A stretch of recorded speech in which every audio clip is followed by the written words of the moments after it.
आजकल टेलीविज़न पर एक विज्ञापन काफ़ी चर्चित हो रहा है, जिसमें 2 सीनियर सिटीज़न्स एक-दूसरे से बातें कर रहे हैं और गुप्ता जी शर्मा जी को ये बता रहे हैं कि अगर आप ये प्रोडक्ट खरीदते हैं, तो आपको मालदीव्स की टिकट फ्री में मिलेगी। ये पुराने दिनों के जो रेट्रो एड्स होते थे, उसको एक नए तरीके से करने का इस कंपनी का प्रयास है। इस पूरे एड में जो ध्यान देने वाली बात है, वो ये 8 से 10 बार इस प्रोडक्ट का नाम लिया गया है और इसे एमबीए की पढ़ाई में टोमा कहा जाता है, टॉप ऑफ मार्केटिंग अवेयरनेस। जिसमें अगर 9 बार मैं आपके आगे कोई एक शब्द को बॉम्बार्ड करूँ, मैं आपको 9 बार आपके सामने कहूँ ठंडा मतलब, तो 10वीं बार आप खुद बताएँगे एक प्रोडक्ट का नाम, एक कंपनी का नाम। ये एडवर्टाइज़िंग का एक ऐसा सच है, जो काफ़ी दुर्भाग्यपूर्ण है और ये शुरुआत जब 60, 70, 80 के दशक में जब हुई थी, उस वक़्त बायर्स उतने अवेयर नहीं होते थे और लोगों को पता नहीं था, नया-नया टेलीविज़न आया था, टेलीविज़न में जाहिरात दिखाए जाते थे और इस तरीके से स्टोरी टेलिंग की तरह वो कैप्चर करते थे आपके इमोशंस को, कि हम उस प्रोडक्ट को खरीदने के लिए सबकॉन्शियसली हम हम उस प्रोडक्ट को खरीदने लगते थे और हमें लगता था कि ये जो बता रहे हैं, इसमें कुछ तो सच बात होगी। जबकि पूरी एडवर्टाइज़िंग इंडस्ट्री जो टिकी है, वो अपने केवल व्यापार के प्रॉफ़िट मोटिव पे टिकी है। अब ग्लोबलाइज़ेशन का एक दूसरा साइड है, वो ये है कि जब आपको 91 में जो हमने एलपीजी किया, तो उसमें जो वर्ल्ड बैंक, आईएमएफ ने हमें बेल आउट किया, उसमें एक कंडीशनैलिटी थी कि आप डोमेस्टिक मार्केट के प्रोटेक्शन को हटाएँगे और बाहर के प्रोडक्ट को आने देंगे, जो कि साउंड्स फेयर बिकॉज़ ये ऐसा ही होना चाहिए, जो सबसे अच्छा उत्पादन है, जो प्रोडक्ट है वो बिके। लेकिन इसके आड़ में हुआ क्या? इसके आड़ में हुआ ये कि बहुत सारा ड्रेन हुआ है, ड्रेन ऑफ वेल्थ। एक ज़माने में दादा भाई नौरोजी ने ड्रेन ऑफ वेल्थ की बात कही थी ब्रिटिश राज में, 1867 में उन्होंने कहा था। The poverty and British rule in India, उसमें उन्होंने कहा था कि 200-300 मिलियन पाउंड्स ब्रिटिश हुकूमत जो है वो लेकर गई है। तो क्या आज़ादी के बाद ये ड्रेन ऑफ वेल्थ नहीं हुआ है? इस पे हमें सोचने की ज़रूरत है, क्योंकि अमीर और गरीब के बीच जो खाई है, वो तो बढ़ी है और आज भी आप अगर देखें, तो इनइक्वालिटी ये तो कम उतनी नहीं हुई है जिस रफ्तार में होनी चाहिए थी, जिस स्केल में वो गैप कम होना चाहिए था, वो हुआ नहीं है। तो 90s में चूँकि हम नए-नए हमने ये प्रयोग किया था एलपीजी और हम समझते थे ग्लोबलाइज़ेशन में आने देना है बाहर के प्रोडक्ट को, तो हमने कुछ उस पे लगाम कसी नहीं और वो हालत कुछ और था। 90s का जो दौर था, वो काफ़ी कॉम्प्लिकेटेड दौर था पॉलिटिकली इंडिया के लिए। तो उसमें ये हुआ कि कई कंपनीज़ बाहर की आई और उन्होंने यहाँ के डोमेस्टिक मार्केट को बिल्कुल ही वाइप आउट कर दिया, खत्म कर दिया। और सबसे बड़ा उदाहरण ये था उसमें, अब मुझे नाम लेना ज़रूरी है क्योंकि समझाना तभी हो सकता है। कोका कोला ने जिस तरीके से थम्स अप यहाँ की एक लीडिंग ब्रांड हुआ करती थी, उसको जिस तरह से खत्म किया और मार्केट को खत्म कर दिया। उसके बाद जो 2-3 छोटी-मोटी कंपनीज़ थी, वो उसकी तो कोई हैसियत थी नहीं उसके सामने। अब जो जैसे 2 बिग ब्रांड बचे थे सॉफ्ट ड्रिंक्स मार्केट में, पेप्सी और कोका कोला, जो भी इसमें से जीतती थी, पैसा जाता था बाहर। तो अब ये ग्लोबलाइज़ेशन के अंदर ये अलाउड है, ये बिल्कुल अलाउड है। वो कह रहे हैं कि हम कॉर्पोरेशन तो कहीं भी अपना बिज़नेस कर सकते हैं, ये तो कोई रोक नहीं सकता। और आपको तो नसीहत दी थी वर्ल्ड बैंक और आईएमएफ ने कि आप डोमेस्टिक मार्केट में आप वो पकड़ के नहीं रखेंगे कंट्रोल को। लेकिन हुआ ये कि डायरेक्टली नहीं इनडायरेक्टली, जब कोका कोला दूसरी बार आई 1993 में, पहली बार वो यहाँ से 1977 में शायद जो जनता पार्टी की सरकार थी, तो उस वक़्त कोका को कोला को बाहर जाना पड़ा था। क्योंकि उनसे भारत सरकार ने ये पूछा था कि आप अपने कॉन्स्टिट्यूएंट्स बताइए कि आपकी कोल्ड ड्रिंक, सॉफ्ट ड्रिंक्स के अंदर है क्या? और उन्होंने मना कर दिया था क्योंकि इसमें कई आवाज़ें उठी थी कि इसमें ये है, वो है, हार्मफुल सब्सटेंसेस है। उन्होंने मना कर दिया था और उन्हें जाने के लिए कहा गया था। अब वापस जब वो आए 1993 में, उस वक़्त पार्ले एग्रो, क्योंकि पार्ले एग्रो का जो ये जो थम्स अप ब्रांड है, ये 1977 में जब कोका कोला गई थी, उसके बाद उस खाली जगह को भरने के लिए ये रमेश जी का जो ये जो थम्स अप है, वो था, जिसे बाद में रमेश जी ने $60 मिलियन में कोका कोला को वापस बेच दिया 90s में। तो और फिर सरकार ने भी डबल सेवन नाम के एक प्रोडक्ट वो लेकर आए थे। तो अब जब दोबारा कोका कोला आती है 1993 में, तो वो देखती है कि 80% जो मार्केट है वो थम्स अप का है और उसके बाद वो उन्होंने इनडायरेक्टली इस तरह के माहौल बनाए जिससे कि थम्स अप को होना पड़ा, बाय आउट होना पड़ा, एक्वायर होना पड़ा।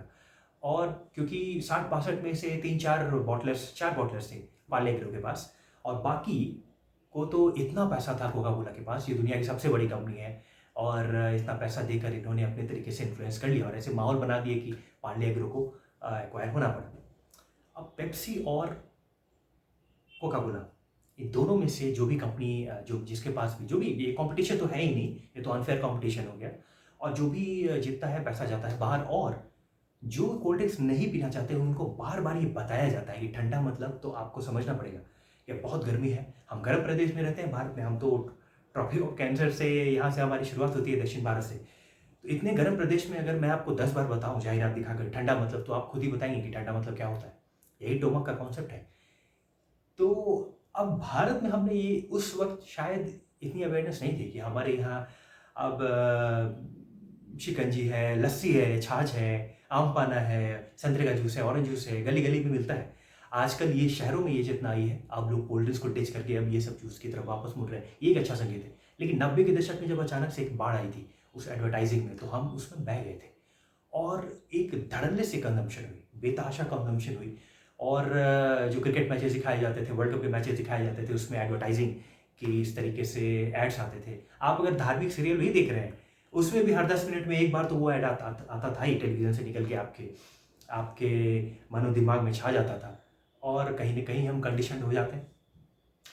तो इसका काफ़ी हमें लॉस हुआ और हेल्थ वाइज भी लॉस हुआ, स्वास्थ्य की दृष्टि से भी इसका हमें नुकसान हुआ। लेकिन अब बड़े बड़े फिल्म स्टार्स और क्रिकेटर्स और नामचीन हस्तियों को ये करोड़ों का पैसा देकर विज्ञापन करवाते हैं, उसका असर कुछ तो होगा ही। तो अब जैसे कि एक एक चॉकलेट में एक बात उठी थी कि उसमें कीड़ा है, तो उस एक प्रसिद्ध फिल्म कलाकार को आना पड़ा और कहना पड़ा कि ये देखिए, ये चॉकलेट के अंदर कुछ नहीं है, मैं इसे खाता हूँ और ये सेफ़ है। तो उनकी अपनी मजबूरी है। ये इतने बड़े बड़े कलाकार हैं, इन्होंने काफ़ी अपना नाम अर्जित किया है अपने अपने क्षेत्र में, इनकी अपनी मजबूरी है, इन्हें पैसा मिल रहा है, तो इन्हें हम दोष नहीं दे सकते। लेकिन हमें अपने ऊपर आत्मावलोकन करने की ज़रूरत है इसमें कि हम उनकी बातों में क्यों आ रहे हैं। आप होंगे बहुत बड़े क्रिकेटर, आप होंगे बहुत बड़े फिल्म स्टार, लेकिन आप जो कहेंगे मैं वो खरीदूंगा, वो प्रोडक्ट, ये उत्पाद, ये नहीं होना चाहिए था, लेकिन ये हुआ है। और 90 के दशक में नहीं हो, हम शायद उतने अवेयर नहीं थे, बायर्स अवेयर जो कहते हैं, कैविट बायर, वो उतना नहीं था हमारे अंदर वो जागृति, क्योंकि टेलीविज़न ही हमारे लिए नया था, केबल चैनल ही हमारे लिए नया था और इंटरनेट तो आया भी नहीं था। और ये जितना जो नॉलेज का ओपन सोर्स ऑफ एक्सेस है आज ज्ञान का, वो उस वक्त था नहीं। लेकिन आज इतने नॉलेज के बाद इतने सारे एक्सेस हैं, आज तो लोगों को यूपीएससी के लिए दिल्ली नहीं जाना पड़ता। गांव में बैठे बैठे बड़े बड़े जो टीचर्स हैं, उनके वीडियोस देखकर लोग यूपीएससी की तैयारी कर रहे हैं और निकालते भी हैं। तो आज इतना एक्सेस है, ओपन एक्सेस नॉलेज का इंटरनेट पे। आज भी अगर आप किसी फिल्म स्टार या क्रिकेटर के विज्ञापन को देखकर आप वो प्रोडक्ट खरीद लेते हैं, तो इसमें दोष आपका है, बहुत बड़ा दोष है और ये बहुत भारी चूक हो रही है। इसका असर आपको भी हो रहा है, आपके हेल्थ पे भी इसका नुकसान हो रहा है और पूरे समाज को इसका नुकसान हो रहा है। इनइक्वालिटी बढ़ रही है, ड्रेन हो रहा है, पूरे देश को इसका नुकसान हो रहा है। और ये क्योंकि ये जो जो बड़े बड़े फिल्म स्टार्स, एक्टर्स होते हैं, इनको करोड़ों रुपए दिए जाते हैं। आप समझिए कि 90 के दशक में जब उन्हें 8 करोड़ 10 करोड़ रुपए दिए जाते थे इस तरह के प्रोडक्ट विज्ञापन करने के लिए, तो आप समझिए कि जितना 10-10 करोड़ अगर कोई कंपनी सिर्फ ब्रांड एम्बेसडर्स को दे रही है विज्ञापन के लिए, तो उनके पास कितना प्रॉफिट हो रहा है। प्रॉफिट होगा ही नहीं तो वो देंगे ही नहीं, प्रॉफिट धड़ल्ले से हो रहा था और इसीलिए वो इतना दे रहे थे विज्ञापन। और अगर वो पैसा नहीं मिलता, तो क्या ये फिल्म एक्टर्स और ये जो क्रिकेटर्स और जो फेमस पर्सनैलिटीज़ हैं, ये विज्ञापन करती? नहीं करती, वो अपने पैसे के लिए कर रही हैं। तो इस तरीके से ड्रेन ऑफ वेल्थ होता है और समाज में इनइक्वालिटी बढ़ती है।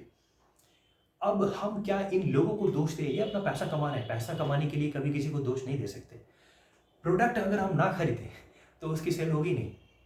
आज पूरा अमेरिका इस बात को जानता है कि कोल्ड ड्रिंक्स, सॉफ्ट ड्रिंक्स, ये जो चीज़ है, ये बकवास की चीज़ है। और आज सबको पता है कि डायबिटिक बनाता है, इसमें हाई फ्रुक्टोज कॉर्न सिरप है, आर्टिफिशियल स्वीटनेस यूज़ होते हैं और ये अच्छी चीज़ नहीं है। लेकिन अमेरिका, अगर कोई, जैसे मेरे एक मित्र से मैं डिबेट कर रहा था, वो कह रहे थे कि अमेरिका में भी तो कंजम्पशन हो रहा है पेप्सी, कोका कोला, इन सभी सॉफ्ट ड्रिंक्स का, तो क्या वो लोग बेवकूफ़ हैं? मैंने उन्हें ये कहा, पूरा अमेरिका इस बात को जानता है कि WWE फेक है, स्क्रिप्टेड है, ड्रामा है, फिर भी वहाँ पे व्यूअरशिप है, वहाँ पे वो प्रॉफिट में तो जाते ही हैं।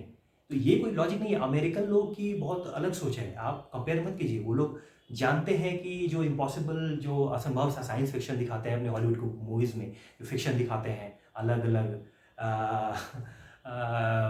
जो जिस तरीके के वो दिखाते हैं अपनी फिल्मों में, और हम लोग भी देखते हैं, वो डीसी और मार्वल के अपने फाइट्स में उनकी चलती है, लेकिन वो सभी मूवीज़ अच्छा करती है, वो सब जानते हैं कि ये फिक्शन है, बट फिर भी देखते हैं, उनका प्रॉफिट होता है। वहाँ मार्केट अलग है, वहाँ की सोच अलग है, आप उससे कंपेयर मत कीजिए। लेकिन वहाँ पे ध्यान देने वाली बात एक और ये है कि वहाँ पे जब प्रोडक्ट सैम्पलिंग की गई थी, टेस्ट, वहाँ पे उनके सैंपल्स में वो कंटेमिनेशन नहीं पाया गया था, लेकिन यहाँ के सैंपल में पाया गया। जो CSE ने, council of science and environment में ने जो कहा था अभी कुछ एक दशक पहले शायद अपनी रिपोर्ट में कि इसमें हार्मफुल पेस्टिसाइड्स हैं। तो आप समझिए कि वैसा कोई भी प्रोडक्ट खाने का हो या पीने का हो जिसमें ऐसे ऐसे हार्मफुल प्रोडक्ट्स हो, डीडीटी हो, डाइक्लोरोडाइफेनाइल ट्राइक्लोरोइथेन, ये तो हम सबको पता है कि ये मच्छर मारने के लिए। तो ये डीडीटी किस रेसिड्यू हो, उसमें एंडोसल्फाइन हो, बेंजीन हेक्साक्लोराइड हो, ये ऐसे ऐसे हार्मफुल केमिकल्स हों। अब जैसे ये एक कार्सिनोजेनिक एक पेस्टिसाइड है लिंडेन, वो पाया गया था। ये ब्यूरो ऑफ इंडियन स्टैंडर्ड्स ने सैम्पलिंग की थी, तो उसमें से 57 सैंपल जो लिए थे उसमें से करीब 20-30 सैंपल में एक कंटेमिनेशन पाया गया था, बहुत हाई लेवल। कोलकाता से जो एक सैंपल आई थी उसमें तो 120 गुना ज़्यादा परमिट लिमिट से ज़्यादा पाया गया था सैंपल। और ये लिंडेन बहुत हार्मफुल है जो पाया गया था उस कोलकाता के सैंपल में, बहुत कार्सिनोजेनिक सब्सटेंस है।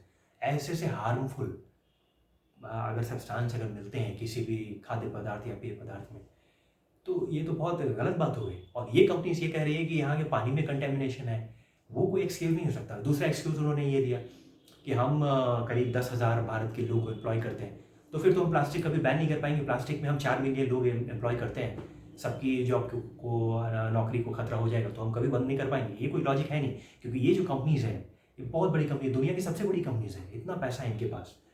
और ये सब पूरी दुनिया जानते हुए भी कि ये हार्मफुल है, फिर भी इसे खरीदती है और इनका कारोबार चलता ही रहता है। मुझे जिस बात से आपत्ति है आज वो ये है कि पोस्ट पैंडेमिक इनका जो रिजल्ट आया है क्वार्टरली, उसमें उन्होंने कहा है कि 38% हमें प्रॉफिट हुआ, दोनों पेप्सी और कोका कोला दोनों को प्रॉफिट हुआ। अब उन्होंने ये कहा है कि thanks to rise in sales volume from double digit growth in India and Pakistan and single digit growth in Middle East. आप समझिए कि इनका ग्रोथ पोस्ट पैंडेमिक ये रिकवर इसलिए हुए, सारी कंपनी को लॉस हुआ था पैंडेमिक में, पोस्ट पैंडेमिक इन्होंने अपने बिजनेस सेल्स वॉल्यूम में रफ्तार इसलिए पकड़ी क्योंकि भारत और Pakistan, thanks to India Pakistan में डबल डिजिट ग्रोथ। ये शर्म की बात है। ये डबल डिजिट ग्रोथ अगर कहीं और से आता उनका तो समझ में आता था, लेकिन उस देश से आ रहा है जहाँ पे इतने सारे आपके पास लस्सी है, आपके पास छाछ है, लस्सी से अच्छी ड्रिंक्स कौन आपको मिलेगी? आपके पास मट्ठा, आपके पास छाछ है, आपके पास ऑरेंज जूस है, संतरे का जूस है, आम का जूस है, नींबू का शिकंजी है, हर तरह के पेय पदार्थ है। लेकिन आज भी अगर आप समझ रहे हैं ठंडा मतलब वो जो वो कंपनी आपको बता रही है, तो हम आज भी टोमो के शिकार हो रहे हैं और ये हम बेवकूफ़ बन रहे हैं। तो क्या हम एक संकल्प आज ये ले सकते हैं कि ये जो हमसे गलती हुई उस वक्त गलती शायद हमारे लिए हम अपने आप को समझा कर माफ़ कर सकते हैं। 90 के दशक में हमारे लिए सब कुछ नहीं आता, ये टेलीविज़न और ये इस तरह के विज्ञापन, ये कॉन्सेप्ट ही हमारे लिए नया था। लेकिन आज भी अगर आप ये कहते हैं कि आई एम दिस, कोई हेल्थ ड्रिंक है, I am XYZ boy, I am XYZ girl, तो आप बेवकूफ़ हैं। किसी एक टीन के डब्बे का आप प्रोडक्ट नहीं हो सकते, आप इंसान की ही पैदाइश हो सकते हैं।